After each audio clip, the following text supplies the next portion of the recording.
20 minute की लूट 10 दिन में खुलासा। बरही बैंक ऑफ महाराष्ट्र डकैती का हजारीबाग पुलिस ने किया बेनकाब। जी हां, बरही में दिन दहाड़े हुई करोड़ों की बैंक डकैती मामले में पुलिस को बड़ी सफलता मिली है। उत्तर प्रदेश एटीएफ और झारखंड पुलिस की संयुक्त कार्रवाई में अंतर्राष्ट्रीय गिरोह के 3 शातिर अपराधियों को गिरफ्तार कर लिया गया है। पुलिस ने आरोपियों के पास से 952 ग्राम सोना, 20 लाख रुपए नगद और एक स्कॉर्पियो वाहन बरामद किया है।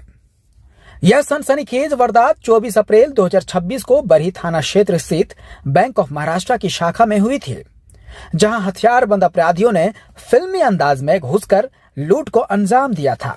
अपराधियों ने बैंक कर्मचारियों को बंधक बनाकर करीब 4 किलो सोना और लाखों रुपए नगद लूट ली थी। घटना के बाद पूरे इलाके में दहशत का माहौल बन गया था। मामले की गंभीरता को देखते हुए झारखंड पुलिस ने यूपी एटीएफ के साथ मिलकर एक विशेष टीम का गठन किया। सीसीटीवी फुटेज, तकनीकी जांच और गुप्त सूचना के आधार पर पुलिस ने 1 मई 2026 को वाराणसी के सरनाथ क्षेत्र में छापेमारी कर गिरोह के 3 सदस्यों को गिरफ्तार कर लिया। पूछताछ में यह भी खुलासा हुआ कि यह गिरोह कई राज्यों में बैंक और गोल्ड लोन कंपनियों को निशाना बनाया था। अपराधी पहले इलाके की राखी करते थे और जहां सुरक्षा व्यवस्था कमजोर होती थी, वहां सुनियोजित तरीके से वारदात को अंजाम देते थे। पुलिस के अनुसार गिरोह के अन्य सदस्यों की तलाश जारी है और गिरफ्तार आरोपियों के आपराधिक इतिहास को भी खंगाला जा रहा है।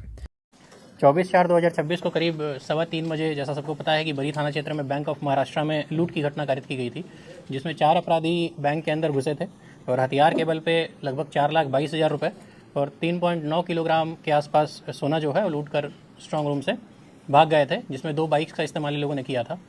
यह सूचना मिलते ही हम लोग जो है वो सभी जगह पे चेकिंग लगाए थे, सभी रोड्स ब्लॉक किए थे और उसको हम लोग ट्रैक भी कर रहे थे। और हम लोग गया की तरफ और मोहनपुर की तरफ सूचना मिली, जैसे जैसे कि उनके भागने की सूचना है, तो उधर भी हम लोग टीम लगाए और एसपी सिटी गया से लगातार उस समय हम लोग की बात हो रही थी। और जो भी टीम थी, वाकई गया में जो भी टीम थी, जो लोकल पुलिस थी, उन लोगों ने भी हम लोग की मदद की ट्रैक करने में। लेकिन कहीं ना कहीं लगभग 20 से 25 मिनट या आधे घंटे के अंतराल से हम लोग चूक गए और वहाँ से वो लोग निकलने में कामयाब हुए। और उसके बाद हम लोगों ने विभिन्न टीमें बनाई। उसमें एक जो टीम यहाँ पे ट्रैक करने के लिए, आइडेंटिफाई करने के लिए और घटना कैसे कारित की गई है, कहाँ लोग गए हैं, सब चीज़ के लिए अमित आनंद यहाँ पे एसडीपीओ सदर हैं, इनको ये जिम्मा दिया गया। और विभिन्न राज्यों से कोऑर्डिनेशन करने के लिए भी अमित आनंद को ये जिम्मा दिया गया। बाकी ग्राउंड पे कौन रेड कैसे करेगा, कहाँ पे किससे सहयोग ग्राउंड पे लेना है, उसके लिए अजित विमल यहाँ पे एसडीपीओ जो हैं बरही के, उनको यह जिम्मा दिया गया। और दोनों टीम के अंदर कई टीमें काम कर रही थी, जैसे कि लोकल एरिया में सीसीटीवी देखने का और किन रास्तों का इस्तेमाल किया गया है, कब रेकी की गई है, उसको जानने के लिए इंस्पेक्टर बरही जो हैं थाना प्रभारी, उनकी 2 टीमें यहाँ पे लगी हुई थी। बैंक्स को सर्च करने के लिए, वहाँ से एविडेंस कलेक्ट करने के लिए एक टीम लगी हुई थी। बिहार एसटीएफ से कोऑर्डिनेट करने के लिए ग्राउंड पे वहाँ पे एक टीम लगातार गया, नवादा और इन क्षेत्रों में छापेमारी कर रही थी। यूपी एसटीएफ के साथ जो सूचनाएं मिल रही थी, वहाँ पे ग्राउंड पे रेड करने के लिए एसडीपीओ साहब स्वयं उधर गए थे, बिहार गए फिर यूपी गए और वहाँ पे टीमों ने रेड किया। और हम लोग को सहायता जो है कहीं ना कहीं एमपी पुलिस से भी मिली है सूचना कलेक्ट करने में, उत्तराखंड पुलिस से भी मिली है। उत्तराखंड में रुड़की है, जहाँ पे पूर्व में इस तरह की डकैती हुई थी, वहाँ से हम लोगों ने सहयोग मांगा, डिटेल मांगा। तो इंटर स्टेट कोऑर्डिनेशन बहुत अच्छा रहा। हम लोगों ने जिस राज्य से, पश्चिम बंगाल से या फिर जहाँ से भी हम लोगों ने सहयोग मांगा और जो डिटेल मांगा वो हम लोग को मिला। यहाँ पे पूरा टेक्निकल एनालिसिस, पूरा ट्रैकिंग का काम अमित आनंद और टेक्निकल सेल की जो पूरी टीम है उन लोगों ने किया। और हम लोग को सूचना, हम लोग ट्रैक करते जा रहे थे, मिस करते जा रहे थे, लेकिन हम लोग छापेमारी कर रहे थे और उसमें सूचना प्राप्त हुई कि ये लोग बनारस इंटर किए हैं। और वहाँ पर हम लोगों ने यूपीएसटीएफ से भी लगातार हम लोग संपर्क में थे ही। और संपर्क के बाद हम लोगों ने वहाँ रेड करवाया अपनी टीम से, जिसको अजित विमल लीड कर रहे थे। और वहाँ पर संयुक्त सहयोग से राजभर बस्ती, सिंहपुर स्थित हरुआ रिंग रोड, जो इसमें लिखा हुआ है थाना सारनाथ, यहाँ पर इनके वाहन को घेरा गया। ये स्कॉर्पियो हम लोगों ने आइडेंटिफाई किया था, स्कॉर्पियो रेकी में भी इस्तेमाल किया गया था, जिसका नंबर यहाँ पे लिखा हुआ है, नीचे खड़ी है स्कॉर्पियो।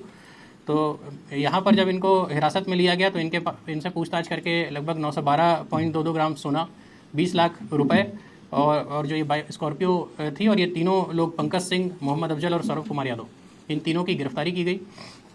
और वहाँ से हम लोग इनको रिमांड पर वर्तमान में लेकर आए हैं।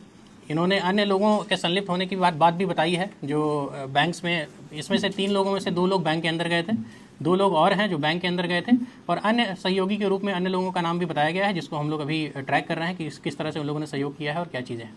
तो कुल इसमें लगभग 7 लोगों के इन्वॉल्वमेंट की बात हो सकती है, लेकिन डायरेक्टली ग्राउंड पे 5 से 6 लोग यहाँ पे आए हैं, बैकग्राउंड में अन्य लोगों ने भी काम किया है। ये जो इन लोगों ने जो घटना को अंजाम दिया है, ये फेसबुक और यूट्यूब में देख के, जो उड़ीसा में घटना हुई थी, उड़ीसा में गोल्ड लोन में लूट हुआ था, 8 किलो गोल्ड लूटा गया था, तो उसको देखकर इन लोगों ने प्लान किया कि बैंक ऑफ महाराष्ट्र हम लोग को लूटना है, क्योंकि वहाँ पे गोल्ड लोन दिया जाता है। और इन लोगों ने रेकी किया। ये 1 महीने से रेकी कर रहे थे, 1-2 महीने पहले से भी ये लोग अप डाउन कर रहे थे, इनके लोग रेकी कर रहे थे। और 17 को भी ये अटेम्प्ट लेना चाह रहे थे, लेकिन कुछ कोऑर्डिनेशन का भी इशू हुआ और शायद आसपास पुलिस गश्ती वगैरह भी थी, तो उस समय लोगों ने अटेम्प्ट नहीं लिया। तो 17 को नहीं करने के कारण फिर इन लोगों ने अगला अटेम्प्ट जो है वो समय देखकर दूसरे दिन, जो आपको घटना पता है, उस दिन का ये अटेम्प्ट लिया। और इसमें जो वहाँ पर जब इनकी गिरफ्तारी हुई तो उन्होंने बताया, जो बाइक का इस्तेमाल किया गया था, वो बताया कि गया में वो बाइक स्टेशन पर हम लोगों ने रखी है। तो गया पुलिस से भी हम लोगों ने सहयोग लिया, गया STF से हम लोगों, बिहार STF से हम लोगों ने सहयोग लिया, और वहाँ पे जो दोनों बाइक इस्तेमाल की गई थी उसको भी हम लोगों ने बरामद किया है, जो कि नीचे लगी हुई है, बाइक और गाड़ी दोनों ही नीचे लगी हुई है।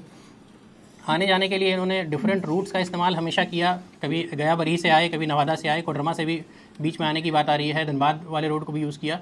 तो एक रूट लगातार रेकी के लिए यूज़ नहीं किया, ताकि कोई अगर बाद में ट्रैकिंग करता है तो कन्फ्यूजन हो।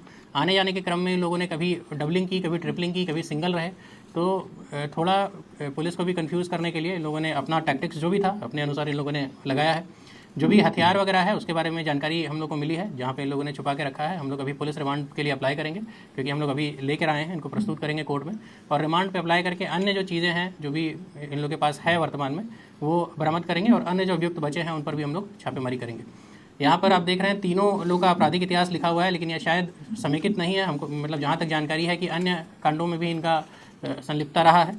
और इसमें जो दिख रहा है, इसमें पटना, पश्चिम बंगाल, बिहार, यूपी और उत्तराखंड जैसे राज्यों में, विभिन्न राज्यों में लोगों ने लगातार डकैती की है।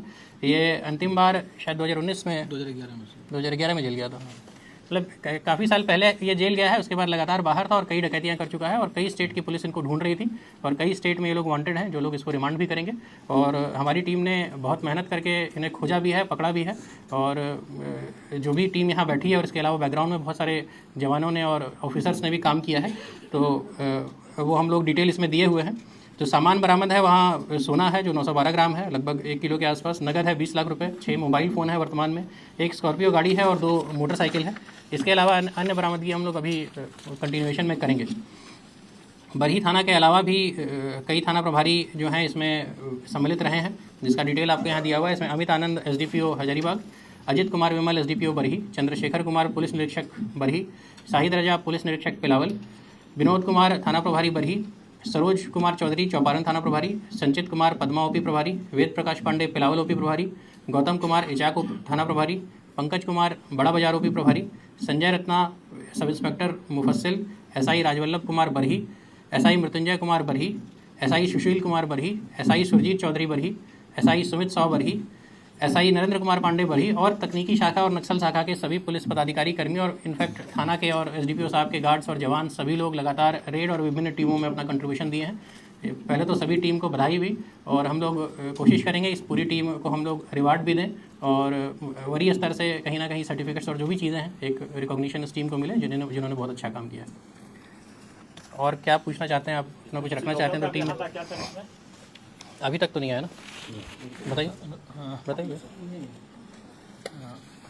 बेसिकली उनका भी पुराना आपराधिक इतिहास रहा है, उनका कुछ ना कुछ संलिप्तता है, बट वो सब अभी अंतर्गत है, तो हाँ अभी बहुत क्लियर नहीं है इस चीज़ पे, अभी बहुत क्लैरिटी नहीं है, कोई लोकल व्यक्ति का उस तरह का नाम नहीं आया है, लेकिन क्योंकि अभी केस खुला है और सारी चीज़ें आ रही है, तो बहुत सारी चीज़ें हम लोग बैकग्राउंड में रन भी कर रहे हैं, और ये भी देख रहे हैं कि यहाँ पे अगर कोई संपर्क किसी से साधा गया है तो उस चीज़ की भी जांच हम लोग कर रहे हैं। वर्तमान में ऐसा कोई सूचना हम लोग अभी तुरंत नहीं है। तो सब बाहर का है, उसको बड़ी एग्जैक्ट उसको पता है कि यहाँ पर है लोकल लोग नहीं, देखिए बाहर के हैं, लेकिन देखिए ये कहाँ कहाँ अपराध किए हैं आप जैसा देख सकते हैं। पश्चिम बंगाल में डकैती किए हैं, लूट किए हैं, उत्तराखंड में किए हैं, यूपी में किए हैं, तो कहीं एक जगह का व्यक्ति है, लेकिन ये पैन इंडिया, मतलब एक तरह से कहा जाए मल्टी स्टेट्स पे ये लोग डकैती करते आए हैं, और इस तरह का गिरोह है जो बाहर के स्टेट्स में जाके डकैती करता है रेकी करके। तो ये बहुत हाँ, ये भी है जो बता रहा है, ये जो पूछताछ में कहा है कि ये लोग अपने घर के आसपास डकैती नहीं करते हैं जनरली। तो